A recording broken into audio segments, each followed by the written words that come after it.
Hello, I'm Dr. John Middleton. This is Family Life in the North Country. Well, to start off, we have a rather interesting little question. It says, I know a family that seems to get along very well, but after I've been close to them for a while, no one seems to really care for anybody else. They never argue. They never fuss. And the party says, can you help me before I become more deeply involved with the family? Well, it's a family that sounds like the Cold War situation. A number of families are that way. They don't argue, they don't fight, they don't fuss, they don't raise sand. But once you're around them a little while, you find out that they really don't care for each other either. They just have a truce. Nobody really differs, nobody argues, and they are in the business of being in a family. In a business in the sense that they report to work, they do the right things, everybody is dependent upon to do the right thing. But nobody has a crossword, and no affection either. So to the party who says, help me before I get involved with the family, find out. Does the party you're going to be involved with know about this? Is that something you're willing to accept? Chances are children of families like that, they go along and do the same things. Well, here's another one. And the party saw it, maybe some of you saw it. It says, I saw a program on television about adolescence, and the woman writes, I get confused what my job is as a mother of 4 teenagers. What is my job supposed to be? Am I just supposed to ask questions and never tell them what I want to do? Was the way she put it. Well, when talking about adolescence, that's a little bit hard to define. See, think about it. A teenager, an adolescent, are those two words the same? They mean the same thing? A teenager can be 13 or a teenager can be 19, and most anybody knows there's a big difference between a 13-year-old and a 19-year-old, what to expect and how to relate to them. So that's the main problem right there. What kind of teenager are we talking about? Old ones? The youngest ones? You know, parents always have had the problem of this sliding authority and sliding responsibility. It's not something new. It's been around since Adam and Eve. I talked about this before, but it's a pattern that any parent has to go through. Little children start off and they're totally dependent. They're not responsible for anything. The parent is responsible for everything. And as the youngster grows, it's a sliding pattern. The mode keeps changing. What you do, how you do it. So if anybody were to, in a classroom, a kind of program, a conference or something, and say, this is the way you treat teenagers, it makes it a little bit difficult unless you specify what age you're talking about. Because there's a big difference. For example, now, adolescence. Do you know what adolescence is? I'm not sure I do, and I've taught courses in it, graduate courses and undergraduate courses. May seem a little strange, but it wouldn't be the first course I've taught, and I didn't know what I was doing. But adolescence is typically described this way. A characteristic, or the characteristics of adolescence. They like to talk. Most of us know that. They want immediate satisfaction for whatever they want. They want it now.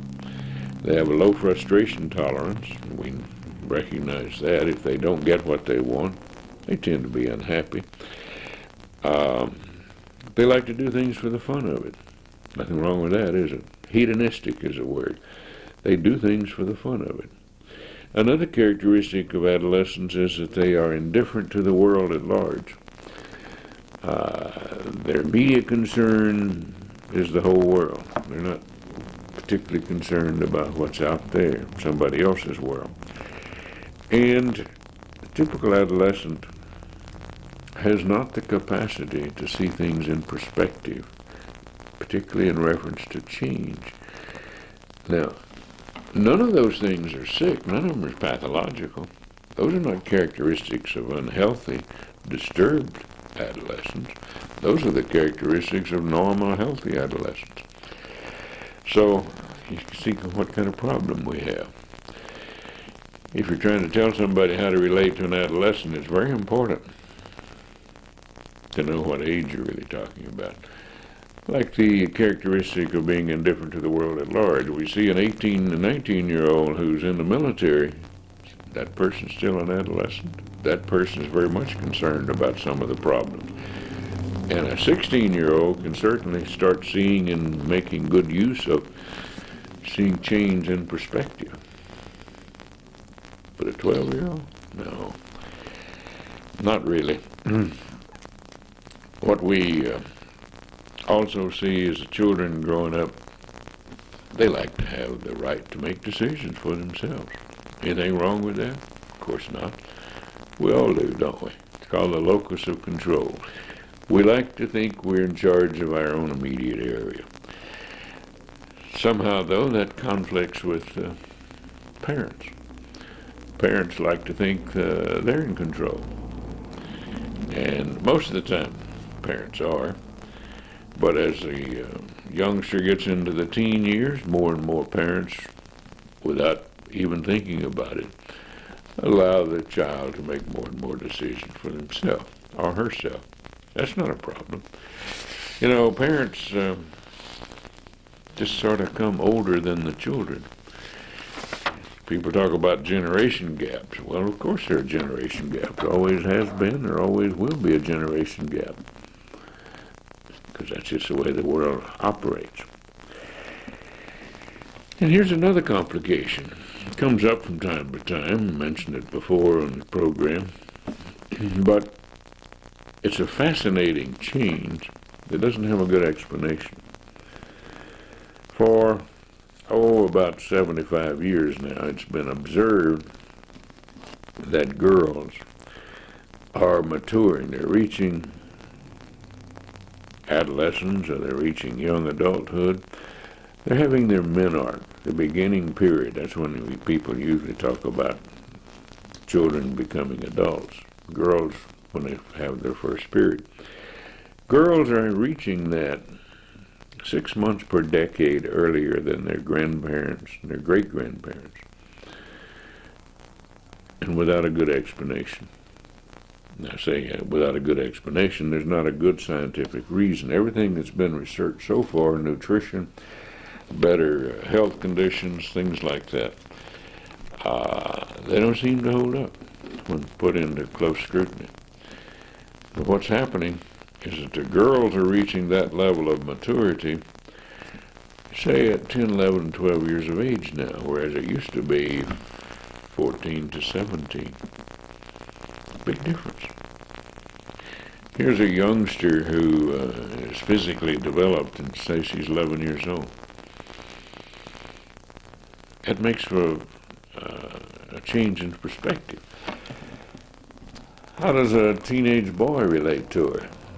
As an 11-year-old and a 16-year-old body. It causes bigger problems. And what's unfortunate, it's not that it's the physical changes, that's not particularly unfortunate. What's unfortunate is that the mental changes don't go along with it. In other words, in spite of how the girls look more mature, their mental capacities have not developed in keeping with the body. And that's not a put down, that's just an observation. So it used to be a very standard kind of thing. We'd said girls develop about 2 years before boys do. Now it looks like it's about 4 years. And boys try very hard. You ever notice they try very hard to look older these days? So we look at all these things, we see parents on a continuum, we see adolescents on a continuum, and there are people who say, well, children should have all the rights and privileges that adults do. Well, that gets into all kinds of serious complications. Sometimes there are famous politicians right now who say the same thing. But that doesn't make it justified. It doesn't make it right. And any parent who's lived through these things knows that it's an ongoing problem. What are the obligations that children have? What are their rights? What are their privileges? You know, most people I deal with, they never think of children having obligations.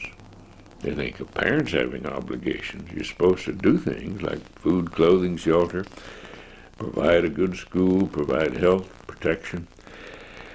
But they rarely think of children having obligations. But they do. Children have obligations to respect the parents, to learn what the parents want them to learn, to be loyal to the family values, loyal to the family customs. And those are big jobs. And you see children in families who take that seriously, and you see other children who don't at all. But probably that's how the parents really wish it to be. Well, here's another one. Much simpler question. In a way, the question is, what's the easiest way to break a bad habit? But the easiest way, first, is start by wanting to. You want to break a habit? Are you serious? Or you just like to talk about it? Like how many thousands and thousands of people had said, I'll stop smoking or something. But they just talked about it. They didn't really want to. But any kind of bad habit, the answer is the same. You have to intend to. You have to attend to what it takes. And what it takes is practice and repetition. Substitute some other behavior. Just to say, I have a habit of, say, pattern B, and I'm going to substitute pattern C. Okay. That's a whole lot easier than saying, well, I'm going to just stop doing pattern B. You have to substitute something else. And here's a question. It says, Keyman, are there societies in the world that allow, it said polygyny. Well, polygyny means multiple marriages. And when I answered the question, I thought it would be relevant here to share the question and the answer. The party was quite surprised, because I said yes, in about 80% of the societies in the world, it's legal and moral for people for men at least, to have more than one wife. 80%. I think it's something like 84%, but round it off and say 80.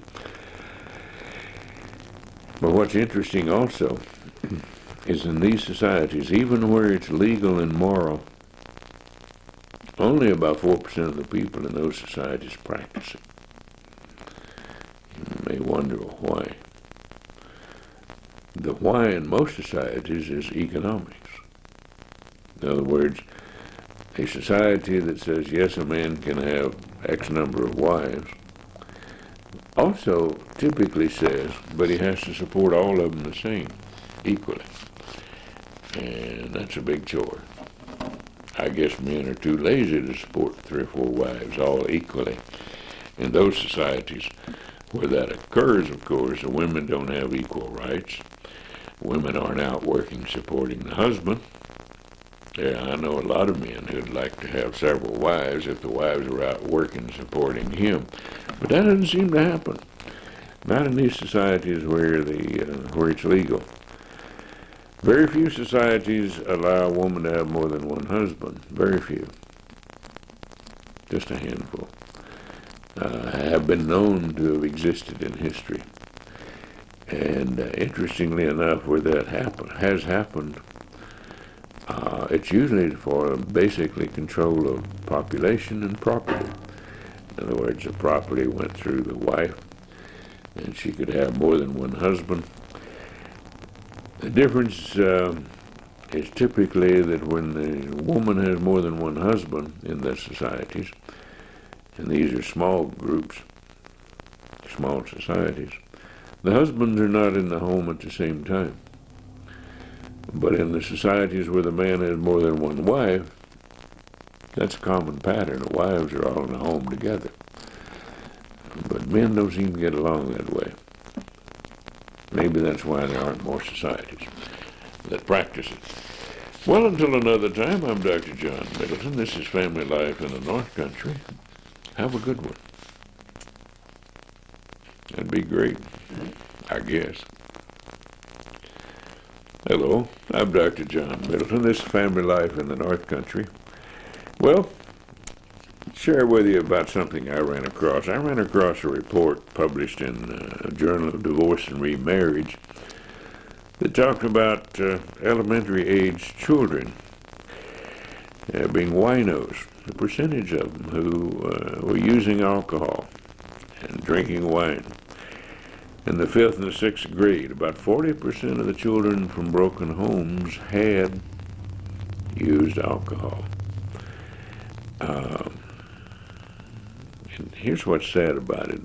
We've known for many years, from many different studies, that the younger children are when they start using alcohol, or even experimenting with it, the more likely it's to be a problem when they grow up. So it's kind of sad to hear about children. But heavy use of alcohol is typically associated with broken homes. Here's another one. Question was, what do you think about the Asian children doing so well academically? We frequently hear about the Asian children and their very excellent reports from contests and academics. Well, there are two basic reasons, it seems, why these children do better. The Asian children do better than, let's say, the U.S. children. One, and I'm not sure it's most important, but it is certainly very important, is that the parents expect the children to do well. That's in the families where these children do well. Of course, the truth of the matter is that not all Asian children do well, but we have a percentage of them who do better than the average where they are compared. Then there's another thing. Not only do parents typically expect the children to do well, it's part of the family values, it's part of the family expectations that you do well in school. But you know, a very small percentage of these are broken families. Fewer than 10%, less than 10% of the Asian families are broken families. And that seems to make a big difference because we see this parallel in the U.S. families. And we see many more broken families, and we see children from broken families. As a group, now, there are all sorts of exceptions, but as a group, children from broken homes don't do as well. Now, I have some in-laws who are Taiwanese, Asian, and I've seen this sort of thing, and it was really spectacular to me.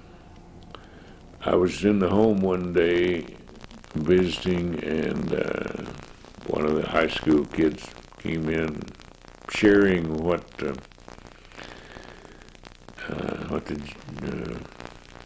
scholastic aptitude test was.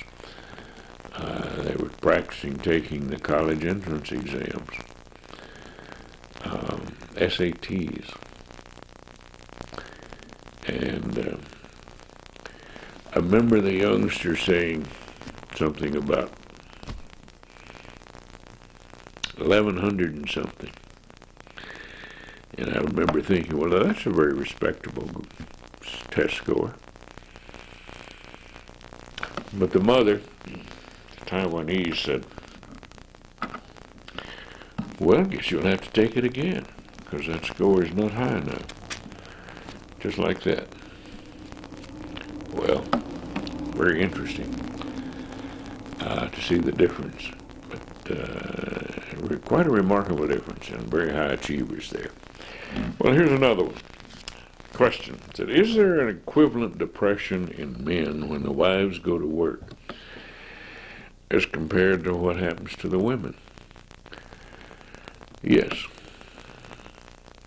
Several years ago, some interesting studies came out, and some more recent studies show that if a woman who has not been working out of the home goes to work, particularly if she makes more money than the husband, husbands typically get sad, depressed.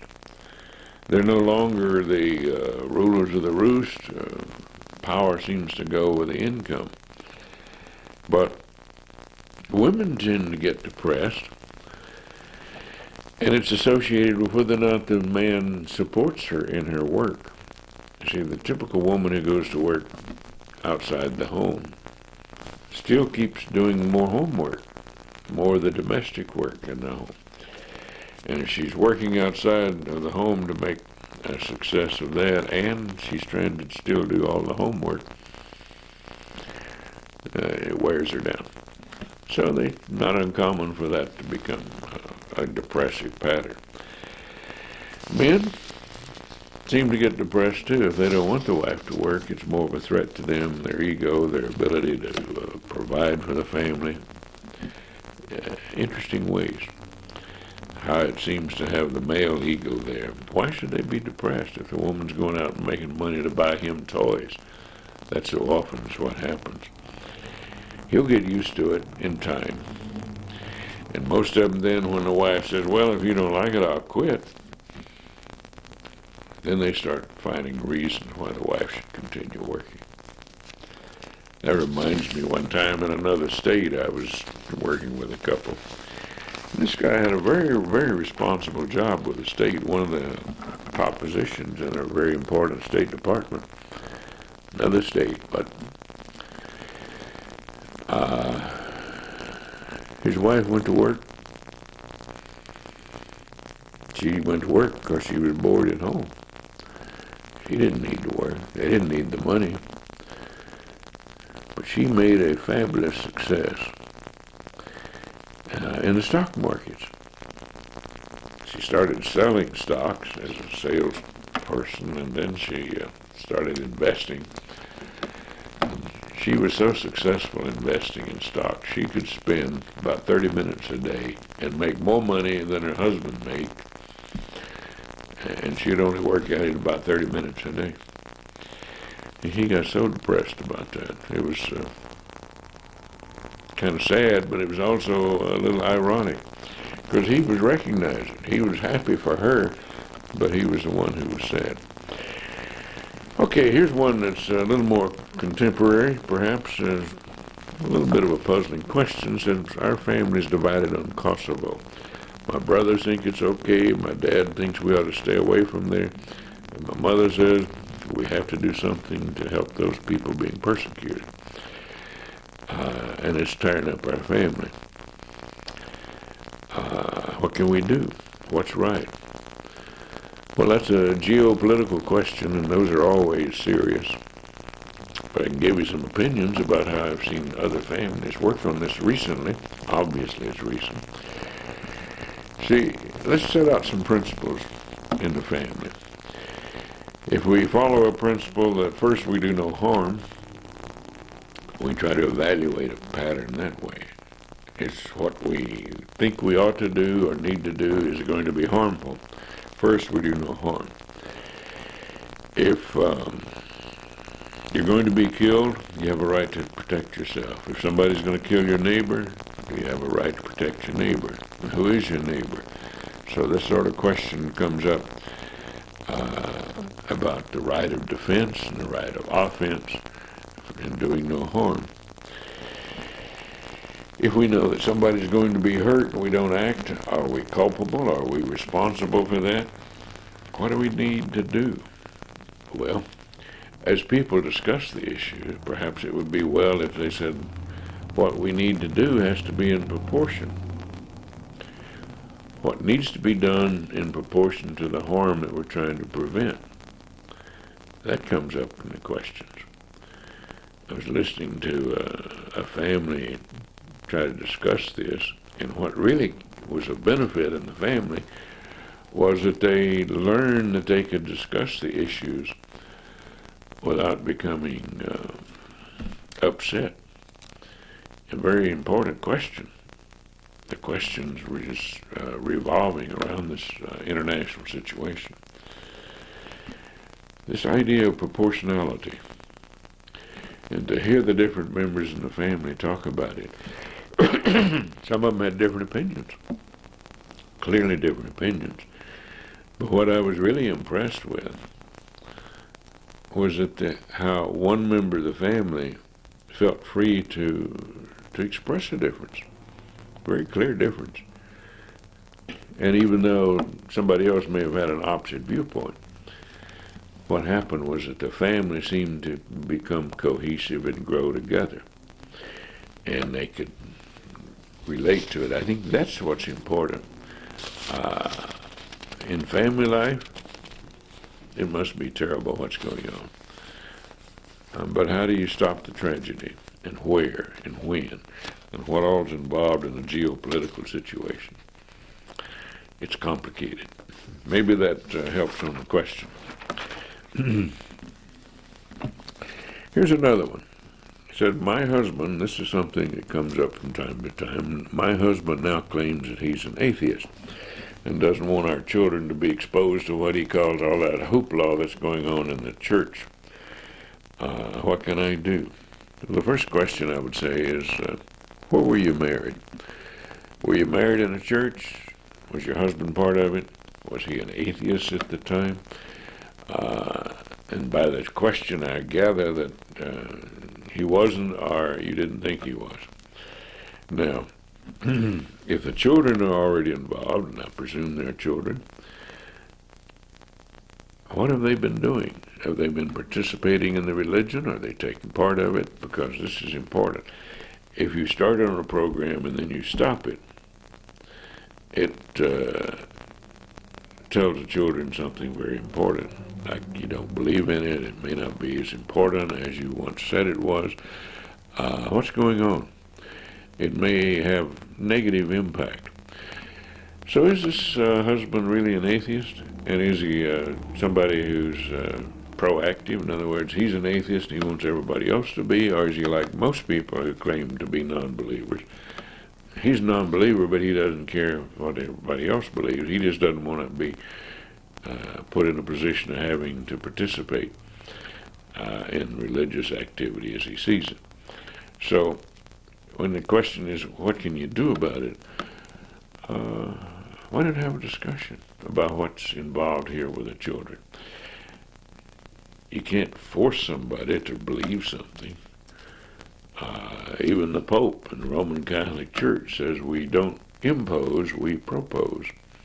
We propose to a person to believe, to accept a certain thing, but we shouldn't really try to impose it on them. Now, the reason I ask about where you got married, see, most people who get married in church, most people do get married. 75% of all the marriages take place in churches.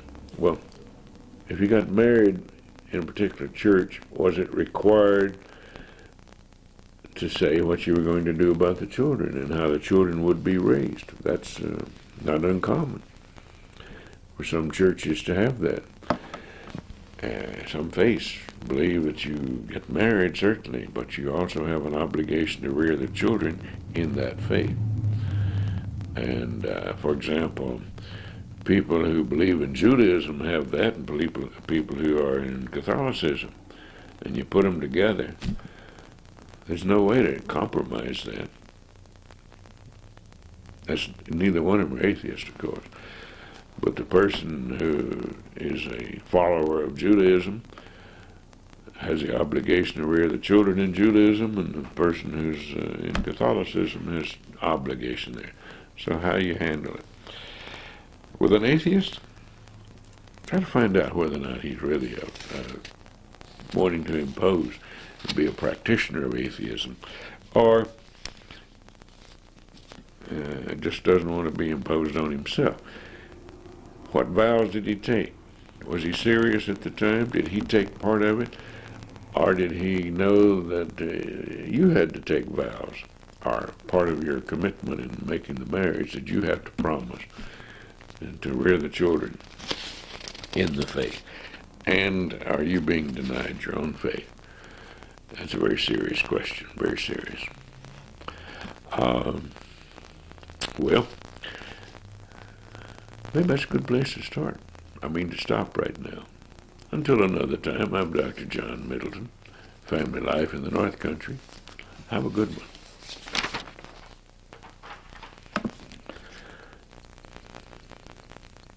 Hello, I'm Dr. John Middleton. This is Family Life in the North Country. Start with a question I think is very interesting. This man says, I'm marrying a woman with 3 children. How should I approach being a step-parent? My first answer is very slowly.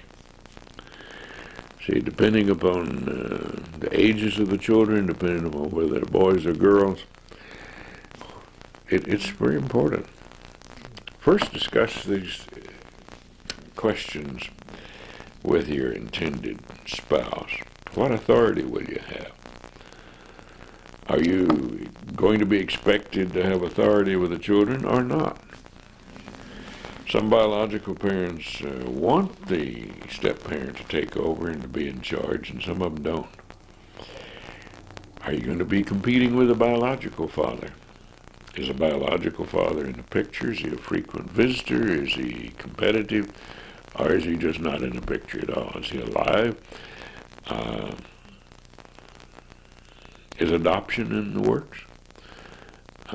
It depends on the seriousness here and the depth of it. Do you have your own children? You know, that's not uncommon these days. What relationship do you expect between your children and your stepchildren? They don't automatically come saying, I get along with them. They may not want to get along. What obligations and what debts do you have? What obligations and emotional debts do you have? What responsibilities do you have? You know, what do you want them to call you? What do you want to call them? You want them to call you dad, father, old man? Hey, you, are not called you at all. Some families, they never call each other. What do you want to be in this family? You want to be a coach, you want to be a buddy, you want to be a friend, you want to be a teacher, you want to be a counselor. What kind of person are you going to be with these children? Think about it. See, the same questions would go with the biological parents. The biological parents should also have the same questions. What's being expected of herself in this situation by the children, and what role is she expecting the step-parent to play? These children grow up. You know, I'm the old school. I think marriage is supposed to last. Despite the fact you're talking about getting into a step-parent situation, some family there didn't last. But let's assume that it would last. Who are you to this other person after the children leave? And think seriously about this. Are you willing to take on the problems, financial problems, colleges, cars, debts, clothes, spending money? Are you willing to give a stepchild spending money to go on a date? Are you willing to buy cigarettes? I've known of step-parents who'd say, well, I'll buy lunch money, but I'm not going to provide money for cigarettes. Of course, if it's lunch money, it's people today, 18, supposed to be. But it's a trickle-down situation, isn't it? If the parent smokes, typically children are more likely to smoke. So these are very serious questions. I said, how should you approach it? I said, very slowly, because there are a lot of ramifications. And here's another one. It says, my wife gets excited about nothing. What can I do? Well, what's the message here? She wants you to get excited, to share in the excitement. Are you sure that her excitement wasn't something that you found very attractive before you got married? Is she really worrying about nothing? Is this a change of behavior? Excuse me. Is this a problem simply because you're making it a problem, or does it bother you? Something else? What's really going on? You know, it's not uncommon to have a husband and wife on a different scale of excitement and different level of activity. That in itself doesn't cause a problem. It's how you look at it and how you relate to it. What's expected? What does it cost you? And is it something changing her or changing you in yourself? Are you saying, don't bother me, leave me alone? I don't want to get excited just because you're excited. I'd rather not be excited. Or are you going to be relating to something else? So, you think about it. Talk it over. Find out what she expects. That'd be my suggestion. What is it that she expects you to do? What would her opinion be of you?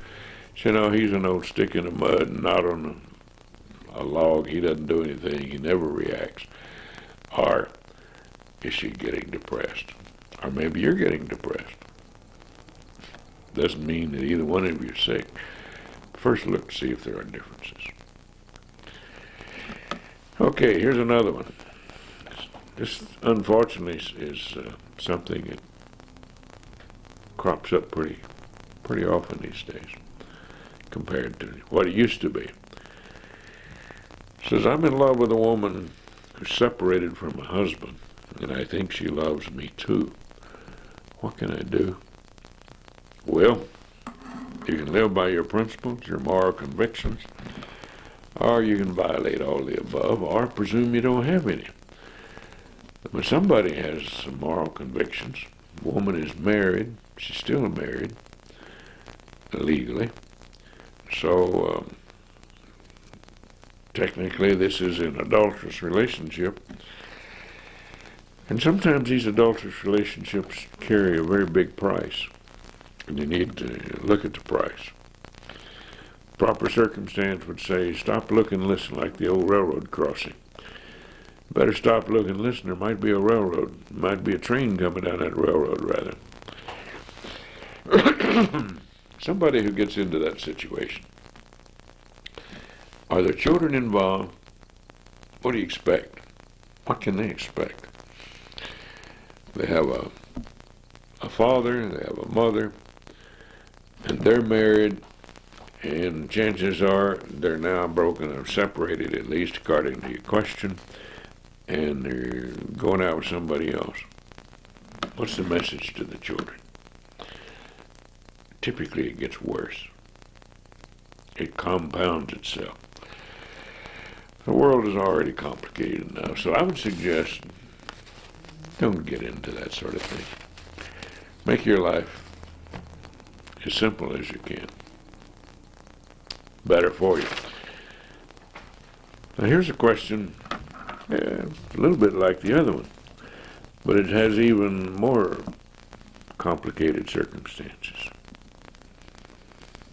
True situation says, I'm having an affair with my daughter-in-law, but my son doesn't know it. Should I tell him? Now that was the only question. Should I tell my son? No. Stop the affair. The son is not going to benefit by knowing. If he doesn't already know, then how in the world would it improve anything for him to know it? And it's bad enough what's going on. But your son in the situation,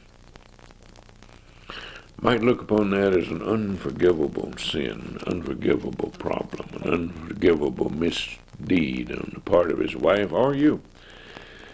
And what is the relationship supposed to evolve into? It just gets more complicated. So if the son doesn't already know, stop. Become a better father and a better grandfather and a better father-in-law. I don't see a good outcome of this sort of thing. Here's another one, sort of a strange situation. I've run into it a couple of times. It says, my father is in prison and has been since I was a little girl. My mother long ago quit visiting and tells me to leave him alone. But I want to try to get him out, get him on parole, and let him live with me until he can get a job and so on. He says, what do you think? I think it would be well if you found out what your mother's reasons really are. You know, parents have a way sometimes of being correct. You may not agree with them at first. But what's really the story here? Why did your father go to prison? Why did your mother quit visiting? There may be much more in this, and if you've been visiting your father in prison, what's he really doing except wanting to get out of prison? That's perfectly normal, perfectly natural. But what's his attitude? I said I'd run across this a couple of times. One instance I have a very vivid memory of. I worked with a woman one time who was the same thing. But in working with her, I found out that really what she wanted to do was to compete with her mother and show her father that she was a better woman than her mother. And the father had been in prison practically all the girl's life. He didn't really know her. She didn't really know him as far as what kind of people they really were. Each of them didn't know the other one. It had disastrous results. I would suggest looking very seriously at that sort of thing. And there are people at the prison who could probably help you determine about the father. What's he really like? What's he expected to be like? And kind of like some of these other situations. And that could turn out to be a very, very nice situation, but it has a lot of serious overtones. Well, here's another one. A little lighter note says there seems to be so many dangers in society today, I'm almost afraid to let my children have the freedom I know they must have to grow up. How do I meet the problem? We hear so much about children today and the abuse and things that are going on. And I'm presuming the mother here is a mother of small children. So I would suggest role playing. Children love to play games and they love to role play. So role play some of the bad situations. Like, what should the child do if a stranger comes up, wants to give them something, to use a lure? There are different kind of lures, candy, dolls, toys, that sort of thing. What should the child do? There's a lot of emphasis in schools today, programs about good touch and bad touch. I don't know what a good touch is with strangers. There are people in society who are what we call touchy. There are people in societies who are huggers. They'll hug practically anybody. I'm talking about adults. They'll hug people at slight provocation. I'm well aware of it. I'm well aware that some therapists are this way, some counselors. I'm not. And that doesn't make me right about that, but I'm not a hugger. But when the woman inquired about the children, we talked about role playing. We talked about getting in a situation so that the children learn what to do. I recall with my own daughters when they were quite young, situations, and I thought it was important to share with them and relate to them. I went into a lot of these things, but I also taught my daughters a little bit about defensiveness. I even taught them how to break eardrums if they got pinned or cornered. And so far as I know, they haven't had to use any of that sort of thing. Well, here's another one. Something I've talked about before says, how do I learn to worry about the clock? I've mentioned worrying about the clock. Yes, I have. I also talk about worrying about the calendar. In other words, I'm going to put something off until a certain day to worry about it. You worry about the clock by setting a very specific time to worry. Mean it when you do it. Say, I'm going to worry about this at 3:30 each afternoon. I'll have time to do it. At 3:30, I'll review then everything I'm supposed to worry about. Something comes up before then, I just put it off. Okay, I'll worry about that at 3:30. I'll take care of that in my worry time. If need be, make a note to yourself. Okay, I'll worry about this at 3:30. Too many people tear up their whole day worrying all day long, and it's not efficient. Doesn't do any good. If you really concentrate at a certain time, you can be better at worry. On the other hand, you may find the time 3:30 rolls around, if that's your magic hour, most of the problems have already solved themselves, or you're no longer concerned about it. So you have to substitute. Instead of stopping worrying, you're going to do something else. Change activity. It pays to become involved physically. Do something physically to stop worrying. Tell yourself to stop. Say it out loud if need be. Stop. Take over another way. I'll worry about that at another time. And then when that time comes, do it. I think you'll find it pays. And until another time, I'm Dr. John Middleton. This is Family Life in the North Country. Have a good day.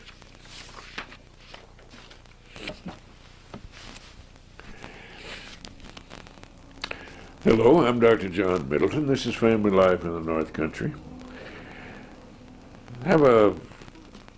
Start with what I think is an interesting one.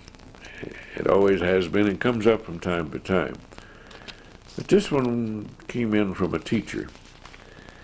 It says, my daughter, who's also a high school senior, wants to have her boyfriend sleep over, but I say no. She says, my fiance sleeps over, and she insists that she should have the same rights and privileges that I have. We're sharing the same home. What do you think? Well, first, I don't think children have automatic rights and privileges that adults have. And parents have obligation to set good examples. And I would say no. I'd recommend you say no. That's not appropriate mature behavior on her part. And it's not appropriate mature behavior, perhaps, on your part, to set the example and expect her to be different. So what do you do about it? Rather than punch the undo button, click it that way, so to speak, and say, okay, this doesn't happen. Why not come to grips with what the problem really is? The problem really is that you're setting an example and you're expecting the daughter to do something different. So why not tell her? Why not share it? And stop. You can change patterns. If you expect her to live by a certain standard and she physically, as a high school senior, she's certainly physically an adult, and mentally she's capable, and yet this is behavior that you obviously don't think it's acceptable, then say so. And sure, she's going to say, but you did, or you do this, or you do that. Well, most children know that we fall down on our teachings from time to time, on our parental roles. But you know, children are very forgiving. They look over some of our faults. They're willing to do that, perhaps easier than parents are willing to look over children's faults. Maybe not, but I still think the best thing to do would be to share it, be open, be honest, say what you're doing and how you're going to stop it, and expect her to follow the better pattern. I think that would be the way to handle it. Tell your daughter how you certainly understand her viewpoint. And she has all the biological urges, or the need for affection, the need for care. And I'm going to assume, of course, that her father's not in the picture. So she perhaps has grown up needing something extra, something special. I'll share with her your understanding, but don't forget to set the good example. Well, that ties in with the next question. It says, do you think it does any good to keep telling children what they should do and not do? And I think, yes. Yes, it does. Some interesting studies have documented that even though children may not follow the patterns that the parents want at the time they're living at home, more and more parents are finding that the children nonetheless adopt the standards that the parents had or had wished that they would have. Children will come along and say, well, I didn't act this way when I was growing up, but I know this is the way I should be now. So yes, be consistent. Keep telling the children your views, but change the way you say it as they mature. You can do that without preaching, without harping, without nagging. And I think you'll find it works. Well, here's another one. It says, my 5-year-old whines, and it drives me up a wall. What can I do about a whining child? Well, you can learn what the other parents have learned. Whining doesn't do anything except get worse, typically. So if you don't want the child to whine, tell the child, I won't respond to whines, and make up your mind not to. You have to make up your mind first. Children need attention, they need recognition, and they don't want to be incommunicado. They don't want to be in a situation where nobody's relating to. So if you don't respond to whines, a child very quickly will learn.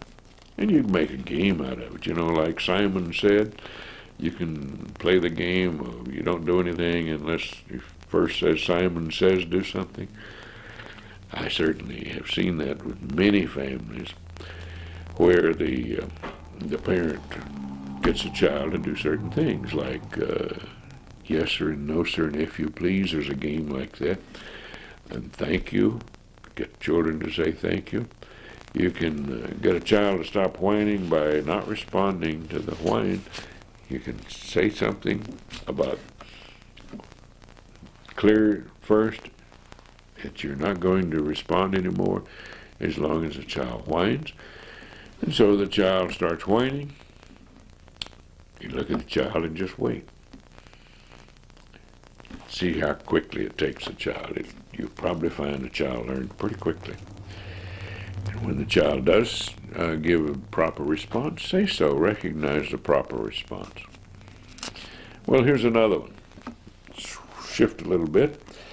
That one, the last question was about a child, 5-year-old, driving mother up a wall. Here's one. It says, my mother always starts her visit with us when we visit her with a list of complaints and a lot of her problems.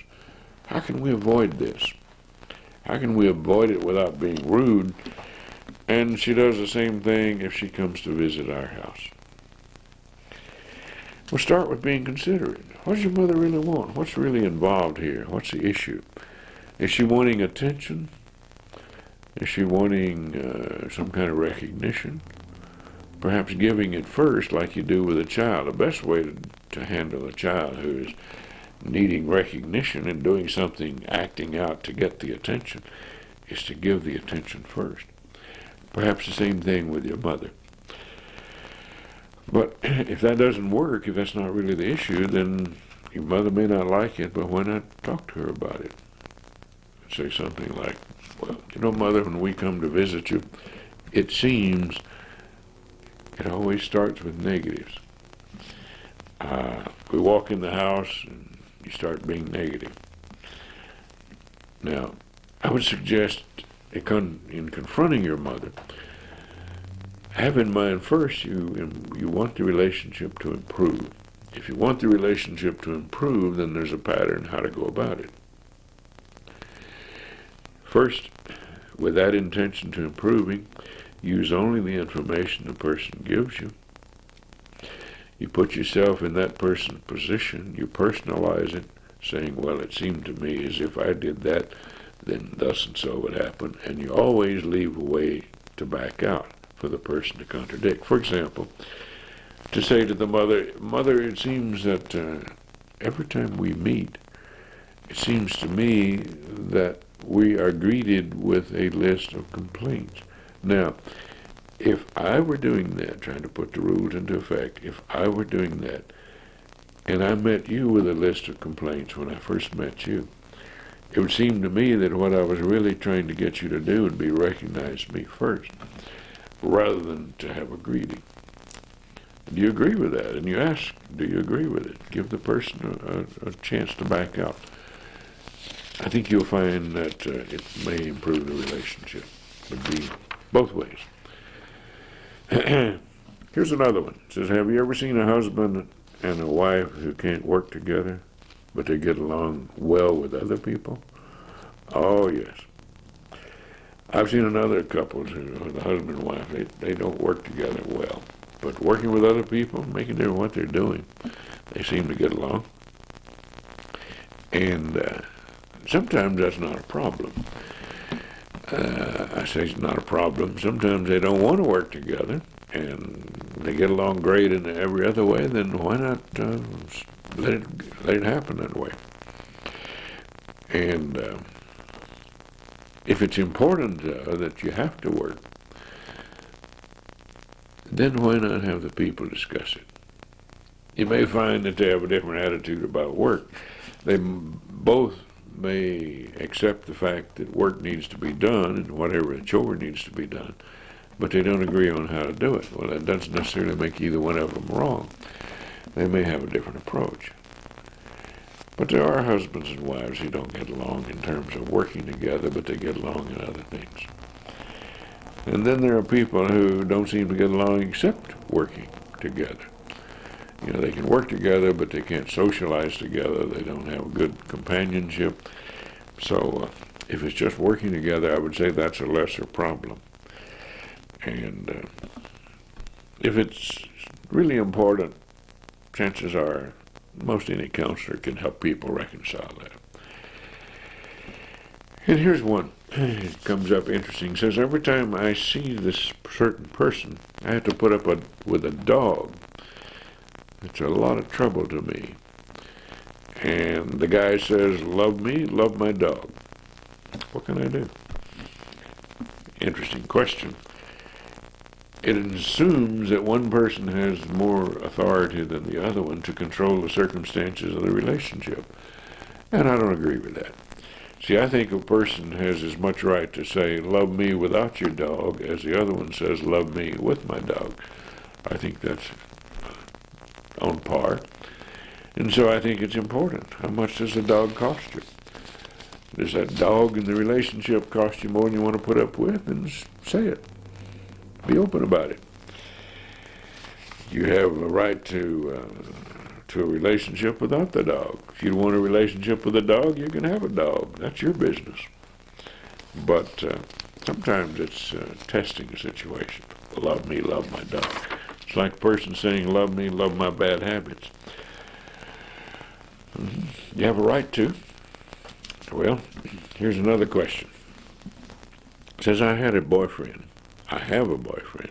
who said if I didn't stay with him, he would kill himself. What should I do to avoid guilt and yet be honest? I can't be responsible for my life, yet he says he loves me.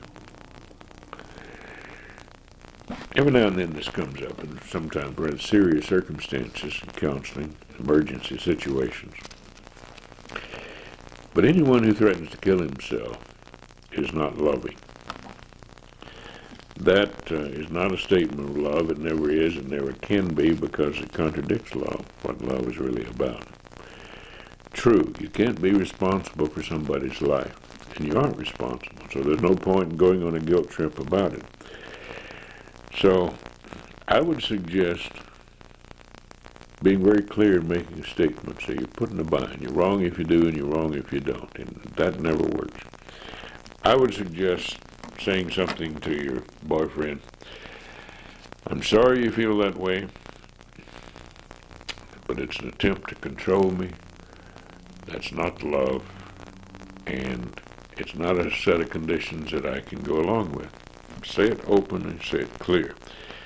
If you think so little of yourself as to put your life on the line, you don't have more respect for yourself than that, then you're not the kind of person I want as a boyfriend, or a lover, or a husband, or a father of my children. That's not a healthy relationship. It may take you a little courage to get up the courage to say something like that. But if you are honest about it, put a little distance between yourself and this person, don't fall into that sort of thing, saying, if you don't do thus and so, I'll kill myself. That's not a statement of law. You'll both be healthier. You both have an opportunity to grow and become better than that. That's an unhealthy, unrealistic situation. So, the sooner you get out of that one, the better. One more. Said, my husband gets crazy jealous. Is there a cure? Sometimes yes, sometimes a cure, though, is a little difficult. But jealousy to be quickly handled in ordinary home situation, family life. Think of jealousy and talk about it. Jealousy is so often possessiveness. Somebody wants to possess somebody else. Well, we don't own other people. And jealousy is so often a treatment like, I own you, or you own me. It's natural people who really care about each other to feel protective, to be concerned about relationships, but of course it can go to the extreme where jealousy and it just turns everything sour. You think about it as possessive, talk about it, saying, you want to own me? You think you own me? You don't own me. We share a life. And the husband who is crazy jealous may have other problems. So until another time, I'm Dr. John Middleton. This is Family Life in the North Country. Have a good one.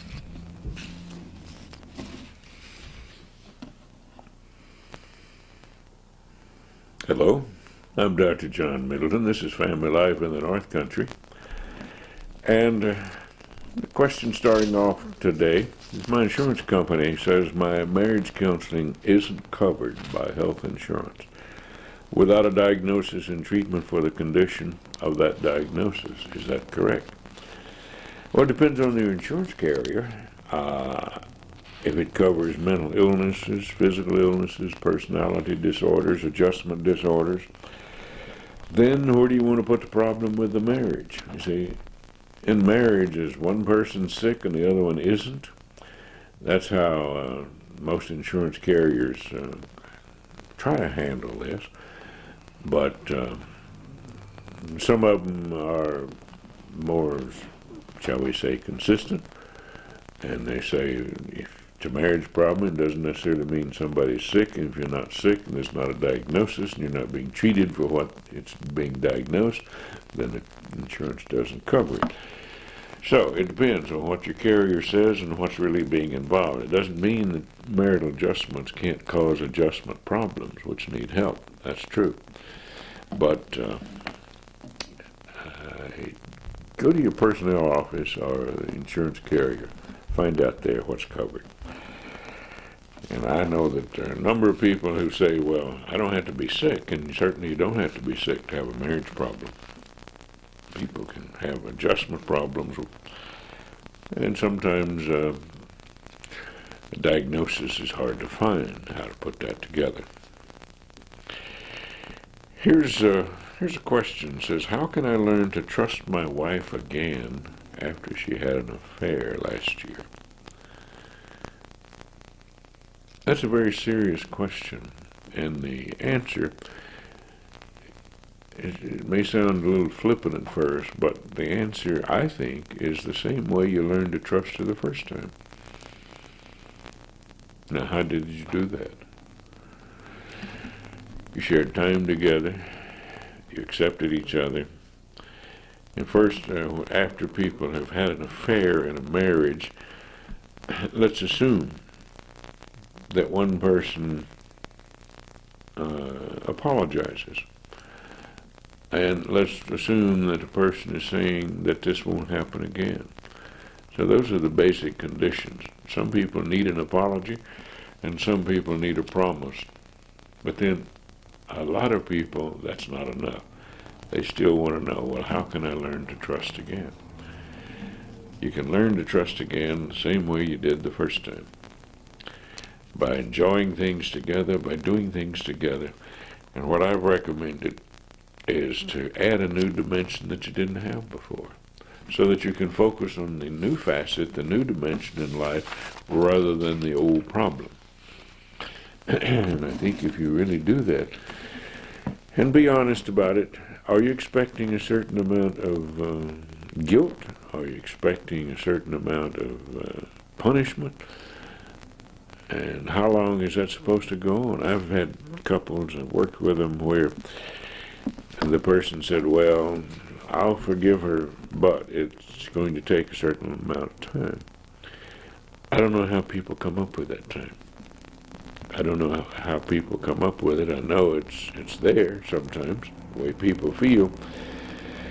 But I think if you focus on something else, if you're forgiving, then do it.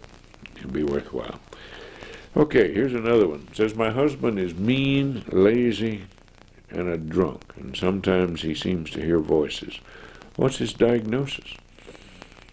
Well, I've never passed the course Mind Reading 101, particularly from long distance, so it'd be kind of hard to make a diagnosis. But being mean and lazy and a drunk and hearing voices, all four things could be due to four different things.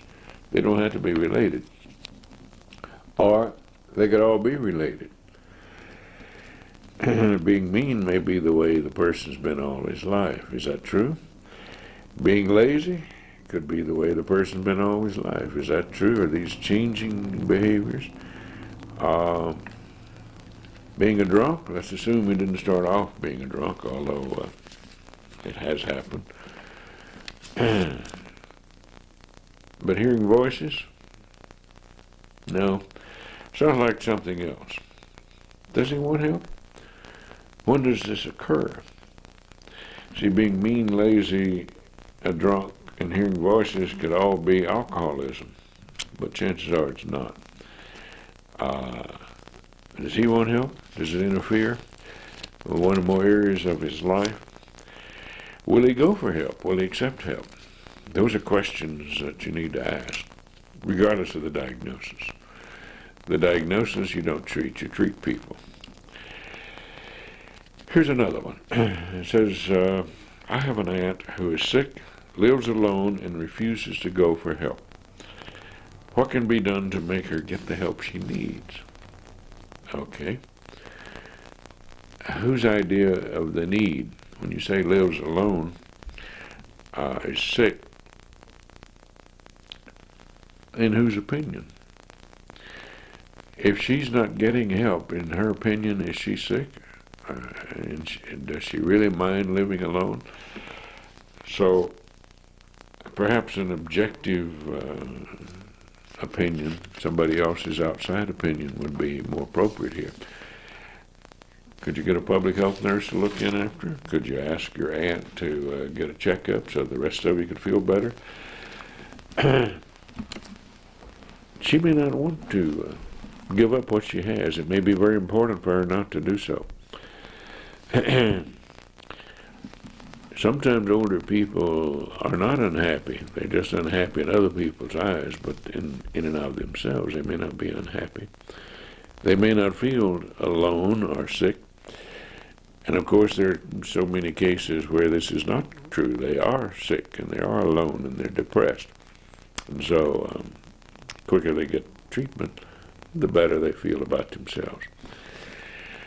Well, here's an interesting one. Said I had a man call me rather, and ask, do you have to report child abuse cases? Well, my answer was yes. He then went on to tell me what he had done and asked if that was child abuse. I said, yes, that seemed to be. Well, then he said his daughter was 18 at the time this abusive behavior, alleged abuse, took place. And I said, well, if it was 18 at the time it happened, then it's not required to be reported, but I doubted that he'd be calling if that was really what had gone on, and so he hung up. But it reminded me, and I thought I would share it, that sometimes these situations and cases are not clear at all. For example, emancipated minor. I had a girl who was seeing me for a problem was an emancipated minor. I should say a woman, since she is an emancipated minor. But part of her history was that she had been abused by a relative. And my question was, legally, since she was still below 18, did I have to report it? Well, who was I supposed to ask? Well, I asked Child Protective Agency. I asked the State Attorney General. I asked the State Health Department. One would refer me to the other one. And come to find out, nobody had a good answer. Emancipated minor is somebody who has been given the status by statute of being an adult for purposes of protection of the individual, so the individual can live alone, receive benefits or some kind of provisions as an adult rather than as a child. But it didn't answer that question at all, so I didn't really know. I haven't found out yet from the various agencies. So it's an unclear situation. But emancipated minor status is something that I'm a little leery of. For example, why should a 16-year-old who can't get along with their parents go down to social service and apply for benefits and be able to move out of her house and be set up in an apartment and live on her own, when maybe the problem is something else? And maybe she's not ready to go live on her own. Well, that's something I'm not going to solve today. Here's another one. It says, my grandmother, who's 70, keeps talking about loss of memory. Is there anything that can be done about a loss of memory? Well, first, there's several things to keep in mind. Older people very commonly complain about loss of memory. We all know that.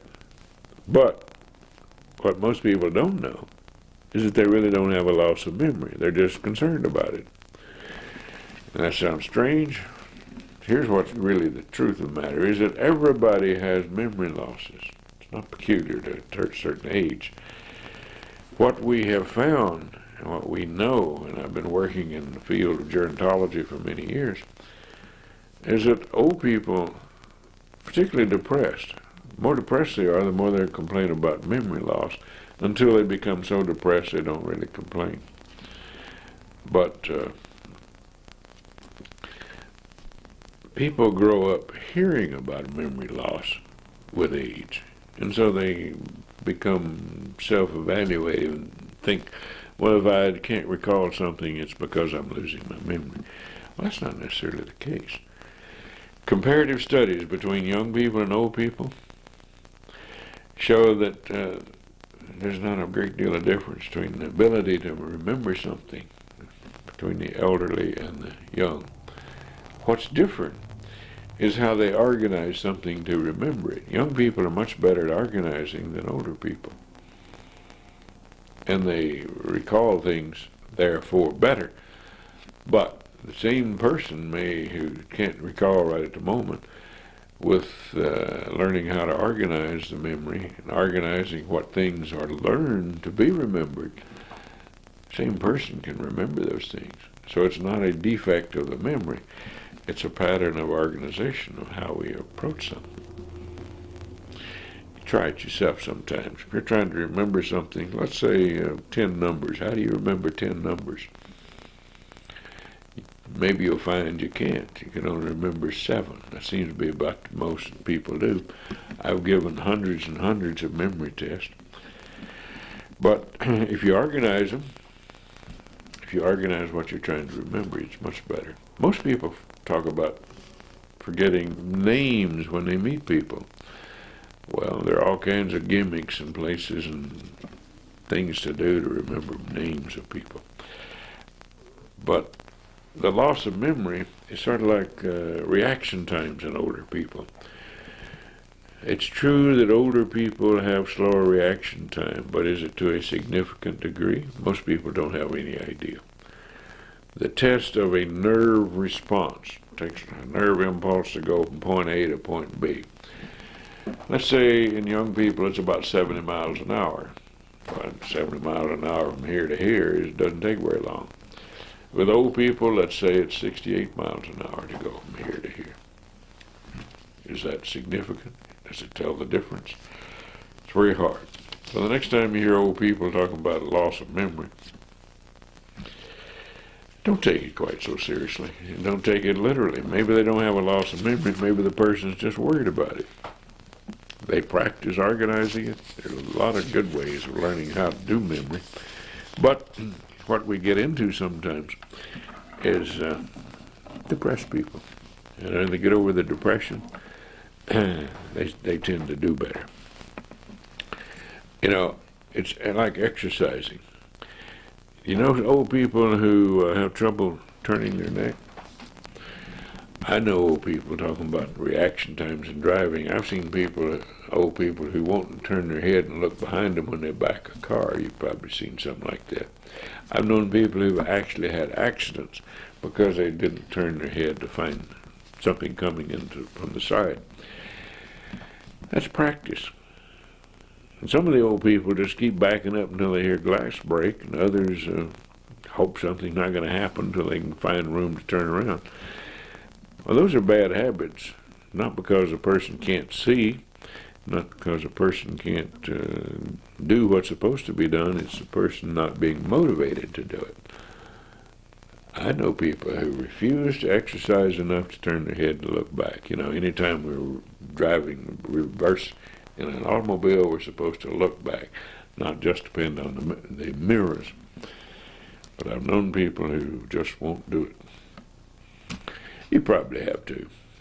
Until another time, I'm Dr. John Middleton. This is Family Life in the North Country. Until another time, have a good one.